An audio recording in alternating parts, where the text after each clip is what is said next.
Hi Buttercups, welcome back to my channel. Today's video is just an update on Danu's Curse because I have been getting some comments about the new cover, and yes, I did get a new cover. Isn't it? It's obvious, okay? But I just wanted to go over why. Though if you're part of my newsletter on my website, you already know this. Sorry if it is repetitive to you, but also shout out to you for being on my newsletter and also watching my YouTube videos. The old cover, I realized with a lot of research, was not on trend and not to market anymore. It was actually screaming Christian fantasy, which is not Danu's Curse. There is no such thing as Christianity in this novel. And I'm actually happy. I'm gonna say happy. And surprised, but pleasantly surprised, that no one gave it a 1 or 2 star and said this isn't Christian fantasy, it's full of paganism and violence. So shout out to those people that clicked or viewed it in any other way and said, oh no, this is not what I'm looking for, and just left. But I had the original cover that was the sunrise with Ness in the woods from a while ago, so it was to market. But there are just some times where book trends shift really fast. This happened to be this particular book, thank you so much. And I didn't particularly even realize it. And also I wasn't 100% good at seeing what was the market trends for book covers. And now you can clearly see that it's not Christian. Okay. It's not a Christian fantasy, though it is an Irish fantasy. Specifically, you can tell there is some Irishness in there. One, because of the title, which I researched that, and that was a big point. But, you know, regarding the cover, you can see that there's a Celtic knot in the back with the raven on the front. You might not be able to see it. Oh, and you can't see it because of the sun. No, you can, just a little bit. If you view it on Amazon, you can see it. I'm stuck in the sun again. At least I'm not a vampire today. I can touch it and it doesn't burn my soul. But you can see right here that there is a Celtic knot, and then you get clues like it is a little darker, which is accurate. The coloring matches the vibe, basically. It matches the blurb on the back. It matches the look inside, which is about 10%, give or take, of the novel that you can see and view on Amazon. You read it for free. And then it also matches the categories and the keywords. So it is really all a bundle. It is a bundle, people. It is a lot. And I didn't know that before joining Brian Cohen's ad school, but now I really can get into the nitty-gritty of fantasy covers and have it match what my story is. But the key is, and this is a big deal, you have to stand out enough to get the reader scrolling the top 50, top 100, or whatever they put in there, to stop and click on your book to investigate it and hopefully buy it. But also not stand out where on Amazon specifically, and this is an ongoing issue that I don't think a lot of people understand unless you're really into the trenches of this problem. So it's authors, publishers, and Amazon, and or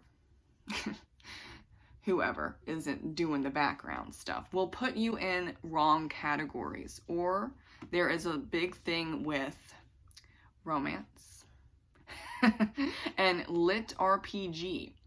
Those writers or the publishers or the marketing people, part of the publishing company, whatever terms, it's just whoever is dealing with adding the categories and the keywords are putting it in the wrong space, because old school self-publishing, or just publishing in general, not even just self-published writers, but they would want to rank in obscure or niche categories, or they just want to rank in any category, like the top 10, or they want to be the bestseller, so it's slot number 1.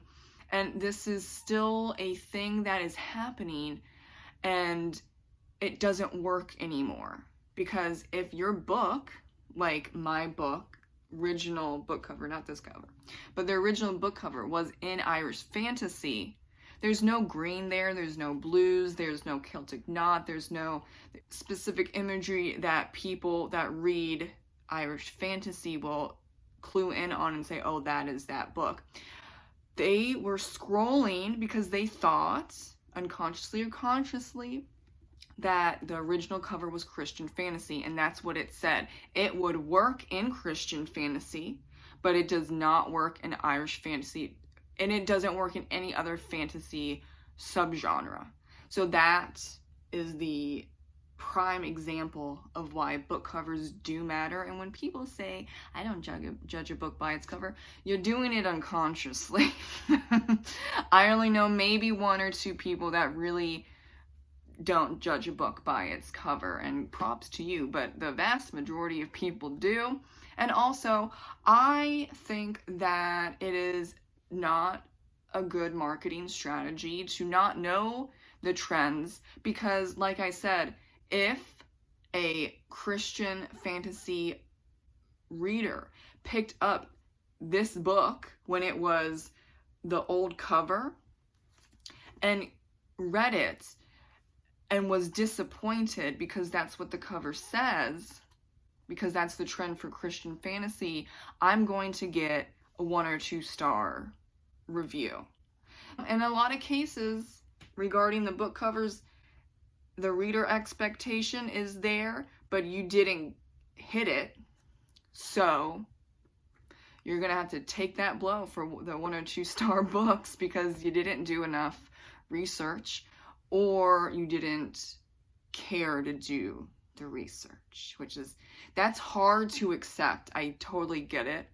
Or you're not paying attention, because Amazon's doing some stupid things right now with the categories where you can only rank in 3 categories. You can, 2 of them are the BISAC, which you do on the KDP publishing dashboard on your own, and then based on the keywords that you put in, then they'll add in the 3rd one, or you go in and you request a 3rd one. You can still have up to 10 categories, but if you're only relevant in 3, then why are you putting yourself in 7 others that don't actually make sense? So that's why you see a lot of romance, that's fantasy, or lit RPG is just covering the top 50 and top 100 for fantasy. Lit RPG is technically fantasy. They have their own section. They have their own category, and you can put it in 2 other subcategories and it would make sense. But a lot of people are still wanting to do all 10 categories, and then things get really muddled. Things get confusing. Things get frustrating. If you're scrolling through the fantasy section and you only see like 10, 15, 20 out of 50, we're going to like the top 50 of legit to market covers, and the stories are actually fantasy and not lit RPG, for example, the reader's going to be upset. I get it. So you try to make it as clear as possible that your book is Irish fantasy or urban fantasy, or it is 17th century historical fiction. And that is why there are trends to these book covers, because you're trying to get the right reader to stop scrolling through all the bullshit and then to buy your book. because it's very clear for everything on your sales page, including the book cover, that this book is what it says it is. And that's very important to portray to readers and potential readers, even super fans, because though they might love everything that you do, they can still feel annoyed or confused, and you don't want to do that to them. So I would very much caution people into book covers that you have an emotional attachment to, for whatever reason that may be.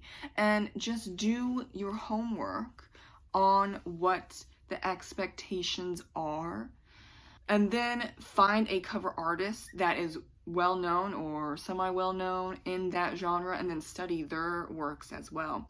And then maybe hire them, or maybe hire some other cover artists, but you know what you're getting, basically. So if you're going to someone that is a fantasy romance cover artist, but you do action adventure fantasy, it's not gonna work.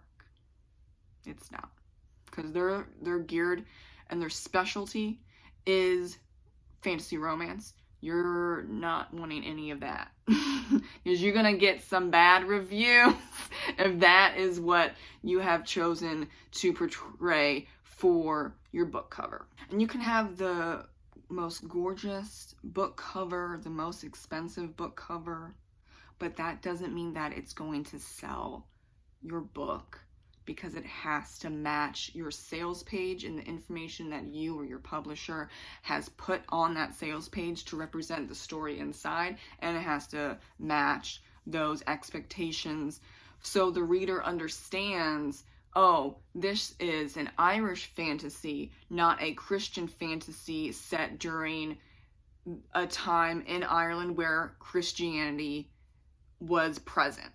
Big difference. Big difference. So that is something that is hard. It is hard to accept. I love that old cover. It was very pretty, but it does not match the expectations. And when you decide to not have writing as a hobby, small business, then you have to market the product like other small businesses do. And you have to, in a smart way, but also in a morally just and ethical way, to not trick people. Now, there are people in traditional publishing, small presses, and in indie that do that. Then they just want the money, and they don't mind about the reviews, and they don't mind that people, like thousands of people or hundreds of people, whatever, are hate reading their books. But is that going to be, like, is that your goal? It's not my goal. It's definitely not my goal. I am not putting out books for money and for pure entertainment. That's not what I'm writing. For my urban fantasy detective agency, where it's fun, but art can be fun, that's where you have to look at what you want as a small business. And if you don't want to be a small business, that is perfectly acceptable as well. But what does success look for you, and what do you want out of publishing in general? And then, narrow it down and down and down. And I don't want to disappoint my readers with a book cover that does not make sense, basically. So I went with a new cover artist, and Faye Lane. She did this book cover in 2 months, which is amazing. And she's also going to do my urban fantasy book series as well. And she does fantasy books. That's what she does, and she knows the market well. So it is a great match, and I think that this cover is fantastic. Currently, right now, I am looking at redoing some of the 7 KDP keywords to make it even more precise for the right reader that wants this book and is looking for this book. And that's really the goal. Find the reader that is looking for your book. It gets really hard. That's getting the nitty gritty of a lot of stuff. but you're looking for those super fans that find you with one book and then they'll read everything and then they're with you for life, and they appreciate your writing and your characters and your personality and just your art. And that, for me, that's my goal as a successful writer, to have super fans that just want to support you. And I think that's beautiful, and I really love that, because I'm a super fan from a lot of people, so I understand as a reader how dedicated you are. And so transferring that over to the writer in me, I'm like, yes, please. I'm just saying. Thank you so much for watching, and have a great rest of your day, reading, writing, sewing, doing whatever you want to do some self-care. Bye.